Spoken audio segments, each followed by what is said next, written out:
welcome to the show.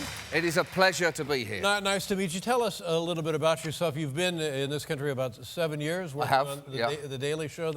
You're coming off a bit like an immigration officer at this point. I'm sorry. Tell us about your life when you were living in England.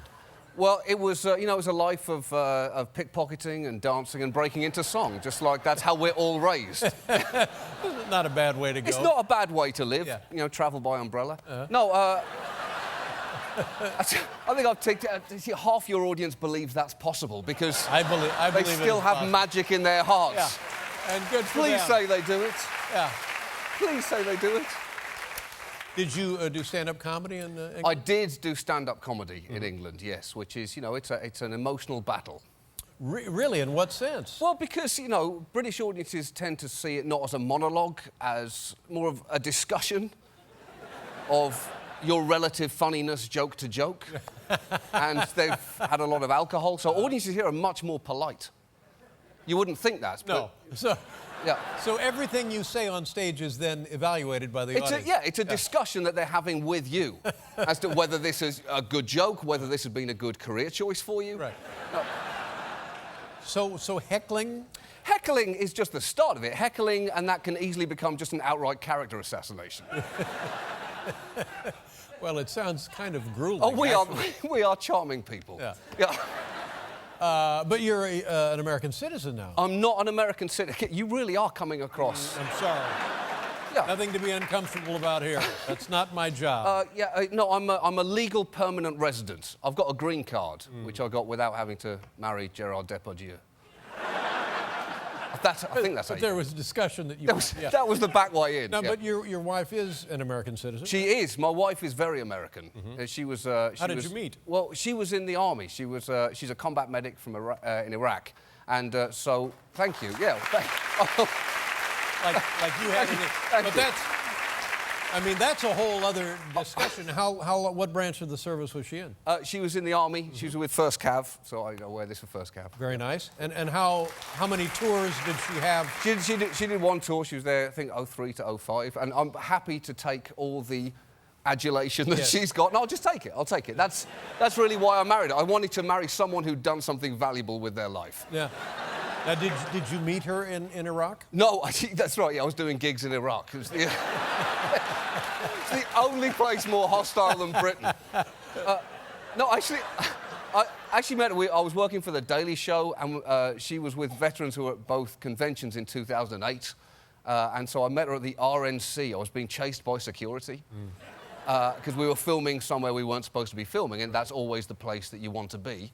And so I was on a visa back then, so I was, running away from security because you can't get arrested, and she saved me in the most emasculating rescue of my life. Yeah. Well, that was awfully nice of her. It was, yeah, I'm incredibly proud of her, and she's But forgive me because this doesn't sound like a fair thing to say. Oh, I'm looking forward to this. And maybe I shouldn't even say it, but, when you have a team... Yeah. There'll be a team leader. Now, in the household there, who is the team leader? Oh, who do you think? How do you think...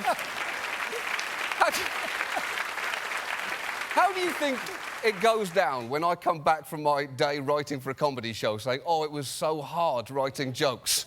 You can see her eyes roll back into her head and just shut up. When you've been in a war, you have no time for the insecurities of mid-range comedians. Well, all right, that's enough of that then. Now, congratulations on the job. Thanks very much. You're taking over for Jon while he's off. I am, temporarily. He's doing a film. He's directing a movie, and so I'm going to be taking over just for the summer. I know there's understandably nervousness. It's daunting a bit, isn't it? Yeah, definitely. It's an American institution, and I just have to try not to destroy it. I think you'll be just fine, don't you? Well, I appreciate that, but that's not based in anything other than you being a nice human being. But you know the show. I do know the show. And you know what's expected of you. I do. So I've been there 7 years. So, I do know structurally how to make the show and how to present it. What I haven't done before is interviewed actors. So my training in interviews is to make fun of people. So I don't know how to talk to an actor whose movie I've not seen, and I was wondering if you had any tips on that. Oh, well, first of all, excellent opportunity to catch up on a little sleep. That's good to know. Yeah, that's good to know. It's not all bad. Yeah, that's good. And wow, I'm really looking forward to this. Really? Yeah. That's good. Oh, 'cause then you're making a positive of the fact you haven't seen it. Right. Well, it's nebulous enough that it could be misconstrued. I'm going to... yeah. Oh, and here's another good one. Where did you film that? Oh. Those are going to be my two tells. And if you're lucky, it's a part of the world that you've actually been. So then you can talk about, oh, that's great. Belgium's beautiful. Isn't it?" You're off and running. I hope it's not Belgium, because there's no way that's true. I hope I don't get a Belgian-based movie first. Tell me about the chocolate. Potatoes. It's good potato country. That's right, Jean-Claude Van Damme. And I'm out. Are we done, or do we need to stretch? I think you'll be just fine. Yeah. Anything else you need to tell us before we let you go here? Married to an American.